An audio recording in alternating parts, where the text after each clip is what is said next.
Hi everyone, welcome to Vilvadharsh vlogs.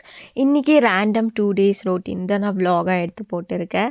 நான் first time இந்த மாதிரி vlog பண்ணுறது.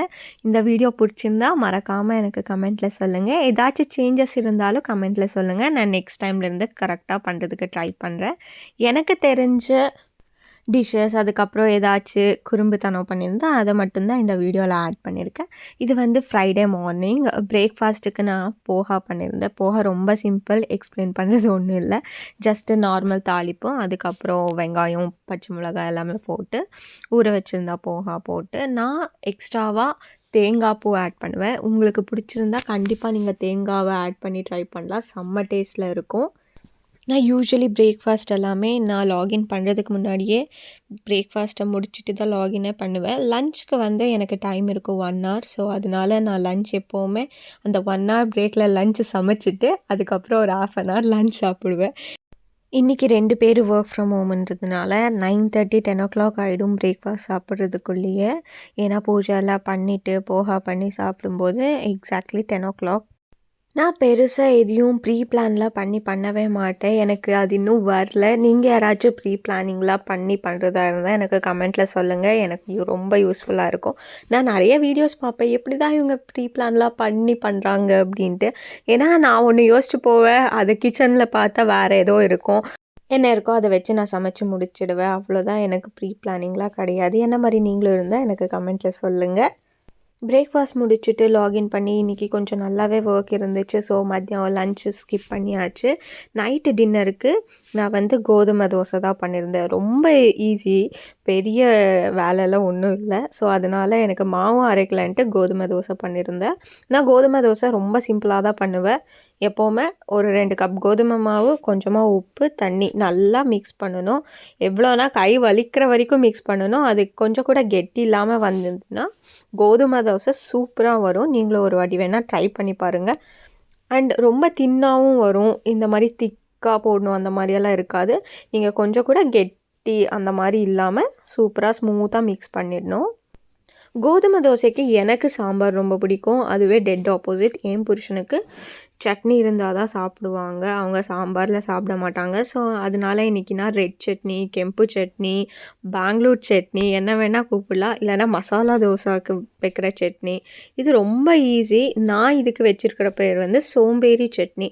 ஏன்னா எந்த ப்ரிப்ரேஷனும் தேவையில்லை, வதக்க தேவையில்ல, ஒன்றுமே இல்லை. ஜஸ்ட்டு ஒரு 10 to 15 minutes காஞ்ச மிளகாவும் கொஞ்சமாக புளியும் மட்டும் ஊற வச்சிட்டோன்னா முடிஞ்சுது. ரா ஆனியன், டொமேட்டோ, அதுக்கப்புறம் பூண்டு, ஊற வச்சுருந்த காஞ்ச மிளகா, புளி, உப்பு எல்லாமே போட்டு கொஞ்சமாக வெல்லம் போட்டுக்கணும். கொஞ்சம் அரைச்சதுக்கப்புறம் எல்லாமே போட்டு நல்லா மிக்சியில் அரைச்சி எடுத்தோன்னா சூப்பரான சட்னி ரெடி ஆகிடும். இதுக்கு வழக்கம் போல் தாளிப்பு. இந்த தாளிப்புக்கு நான் நல்லெண்ணெய் ஊற்றிருக்கேன். ஏன்னா அதுதான் நல்லா டேஸ்ட் கொடுக்கும். அதனால நம்ம சட்னியை தாளிச்சிட்டு அந்த தாளிப்பு இதுலேயே நம்ம சட்னி அரைச்சதை கொட்டிட்டு நல்லா நம்ம வதக்கி எடுத்தோன்னா சூப்பரான சட்னி ரெடி ஆகிடும். நமக்கு அப்போவே சாப்பிட்டு முடிச்சுடுவோம், எக்ஸ்ட்ராவாக வச்சுக்க மாட்டோம்னா வதக்கவே தேவையில்ல. ஒரு 1 minute சும்மா சாட்டை பண்ணி எடுத்தால் போதும். நான் இங்கே ஒரு 4 daysக்கு வச்சுக்க போகிறேன். அதனால நான் ஒரு 10 minutes நல்லா அதை வதக்கினேன். அதுக்கப்புறம் நான் இன்றைக்கி இட்லியும் தோசையும் ஊற வச்சிடலாம் அப்படின்ட்டு மில்லட் தோசைக்கும் பச்சை பயிரில் பணியாரம் பண்ணுவேன். அதுக்கும் ஊற வச்சுட்டு இருக்கேன். இதுக்கு வந்து ரொம்ப ஈஸி. 1:2 ரேஷியோ தான் ரெண்டுமே. நான் மில்லட் தோசைக்கு 2 மில்லட் எடுத்தேன்னா 1 உளுந்து ஊற வைப்பேன்.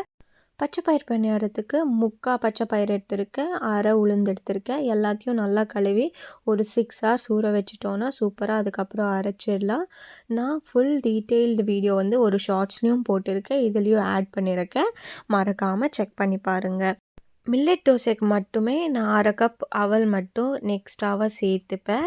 அது 1 hour பிஃபோர் ஆட்டுறதுக்கு முன்னாடி ஊற வச்சா போதும். அதனால் அதை மட்டும் ஊற வைக்கலாம். இப்போது நீங்கள் மில்லட் தோசை ட்ரை பண்ணலன்னா கண்டிப்பாக ட்ரை பண்ணி பாருங்கள். சூப்பராக வரும், கிறிஸ்பியாகவே வரும். இந்த ரேஷியோவில் போட்டிங்கன்னா 2:1 2 glass ஆஃப் மில்லட் போட்டிங்கன்னா 1 glass ஆஃப் உருது தால் போடணும். நீங்கள் முழு உளுந்தும் எடுத்துக்கலாம், இல்லைனா ஸ்ப்ளிட் உருது தாலும் எடுத்துக்கலாம், இல்லைனா கருப்பு உளுந்தும் எடுத்துக்கலாம். 3மே நல்லாயிருக்கும். ஸ்ப்ளிட் உருது தால் போடுறீங்கன்னா மட்டும் கொஞ்சம் 1/4 கப் எக்ஸ்ட்ராவாக ஆட் பண்ணுங்கள். அவ்வளோதான். இது நைட்டே ஊற வச்சிட்டோன்னா நம்ம நாளைக்கு காலையில் எந்திரிச்ச உடனே அரைக்கிறதுக்கு கரெக்டாக இருக்கும். 6 hours ஆயிடுச்சா ஆகலையா அதெல்லாம் வெயிட் பண்ண தேவையில்ல. எப்போவுமே நான் நைட்டு ஊற வச்சுட்டு நெக்ஸ்ட் டே மார்னிங் எந்திரிச்சு அரைச்சி மார்னிங்கே அது ஒரு வேலையாக முடிச்சிடுவேன். ஏன்னா நம்ம பணியாரம்னா டக்கு பிரேக்ஃபாஸ்ட்டே முடிச்சிடலாம். இதுவே தோசை, இட்லினா அது ஃபர்மெண்ட் ஆகுற வரைக்கும் டைம் கொடுக்கணும். இது சாட்டர்டே மார்னிங் நான் பிரேக்ஃபாஸ்ட்டுக்கு பணியாரம் தான் பண்ணியிருந்தேன். நம்ம ஊற வச்சதை எடுத்துட்டு கூடவே 2 பச்சை மிளகா, கொஞ்சமாக இஞ்சி, ஒரு 1/4 டேபிள் ஸ்பூன் ஜீரகம் எல்லாமே போட்டு நல்லா அரைச்சிட்டு, உப்பு, ஒரு பெரிய வெங்காயம் குட்டி குட்டியாக சாப் பண்ணிவிட்டு, ஒரு கேரட் நல்லா சீவிட்டு, அதையும் ராவாகவே மிக்ஸ் பண்ணிவிட்டு, கொஞ்சமாக கொத்தமல்லி, கருவேப்பிலை 2யும் குட்டி குட்டியாக சாப் பண்ணி மிக்ஸ் பண்ணி, துருவின தேங்காய் ஆட் பண்ணி சுட்டு எடுத்திங்கன்னா சூப்பராக பணியாரம் ரெடி ஆகிடும். இது வந்து ரொம்ப மீடியம் ஃப்ளேமில் தான் வேக வைக்கணும். இது கிட்டத்தட்ட ஒரு பருப்பு வடை மாதிரியே இருக்குன்னு வச்சுக்கோங்களேன் ஃபீலு. பட் ஆனால் டேஸ்ட்டும் சூப்பராக இருக்கும், ஹெல்த்தியும் கூட. ஏன்னா நம்ம ரைஸே சேர்க்காம ப்ரோட்டீன்லேயே பண்ணியிருக்கோம். நீங்களும் ஒரு வாட்டி ட்ரை பண்ணி பாருங்கள். குழந்தைங்களுக்கு கண்டிப்பாக ரொம்ப பிடிக்கும். ஏன்னா ஒரு மாதிரி க்ரன்ச்சி ஃபீல் இருக்கும். தேங்காய் பூ கண்டிப்பாக போட்டு பண்ணுங்கள், அதுதான் டேஸ்ட் என்ஹான்ஸ் பண்ணி தரும். இதுக்கு சட்னியே தேவையில்ல. வேணும்னா நீங்கள் தேங்காய் சட்னி இல்லைனா கொத்தமல்லி சட்னி என்ன வேணால் பேரப் பண்ணிக்கலாம். நான் ஆல்ரெடி நேற்றே வச்சுருந்தேன் கார சட்னி இல்லைனா சோம்பேறி சட்னி என்ன வேணால் கூப்பிட்டுக்கலாம் நீங்கள். அதை வச்சு சாப்பிட்டு முடிச்சிட்டோம். பிரேக்ஃபாஸ்ட்டே கொஞ்சம் ஹெவியாக இருந்ததுனால நான் லஞ்சை ஸ்கிப் பண்ணிவிட்டு டைரெக்டாக டின்னர், ஸ்நாக்ஸ் எல்லாமே சேர்த்து நான் மசால் பூரி தான் பண்ணேன். நான் மசால் பூரி ரொம்ப சட்டலாக தான் பண்ணுவேன். அது கொஞ்சமும் எது கழிக்காது அந்த மாதிரி. ஏன்னா நான் பெருசாக பட்டை லவங்கம் எதுவுமே போட மாட்டேன். ஈஸியாக எப்படி பண்ணுறதுன்னு பார்க்கலாம் பாருங்கள். ஃபஸ்ட்டு இதுக்கு வந்து நம்ம ரெடிமேட் பூரியே பொரிச்சு எடுத்துக்கலாம். இல்லை உங்களுக்கு பூரி பண்ண தெரியும்னா வெல் அண்ட் குட், நீங்கள் பண்ணிக்கலாம். இதுக்கு ஒரே ஒரு மசாலா என்னென்னா வெங்காயம், தக்காளி, புதினா, கொத்தமல்லி, 1/2 இன்ச் இஞ்சி, கொஞ்சமாக பொட்டுக்கடலை இவ்வளவும் போட்டு நல்லா மிக்சியில் அரைச்சி எடுத்துக்கணும். அதுக்கப்புறம் க்ரீன் பீஸும் ஒரு 2 பொட்டேட்டோவும் நல்லா வேக வச்சுட்டு எடுத்துகிட்டு ஒரு கடாயில் கொஞ்சமாக ஆயில் போட்டு 1 ஸ்பூன் சில்லி பவுடரும் கொஞ்சமாக சீரகத்தூள் 2மே அது பர்ன்ட் ஆகாமல் இருக்கிற வரைக்கும் நல்லா வறுத்துட்டு நம்ம அரைச்சி வச்ச பேஸ்ட்டை போட்டு நல்லா மிக்ஸ் பண்ணணும்.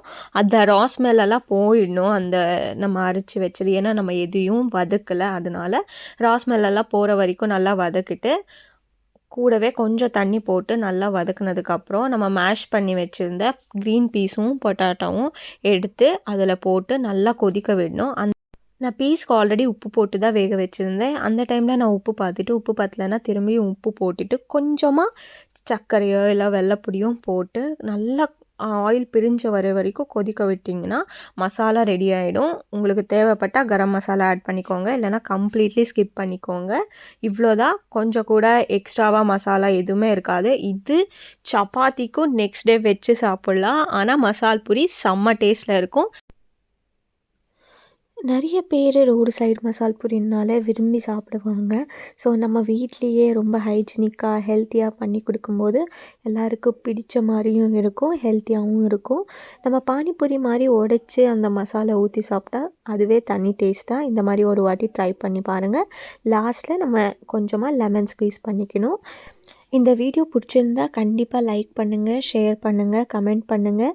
நான் ஏதாச்சும் இம்ப்ரூவ் பண்ணிக்கணுன்னாலும் எனக்கு கமெண்ட்டில் சொல்லுங்கள். Thank you so much.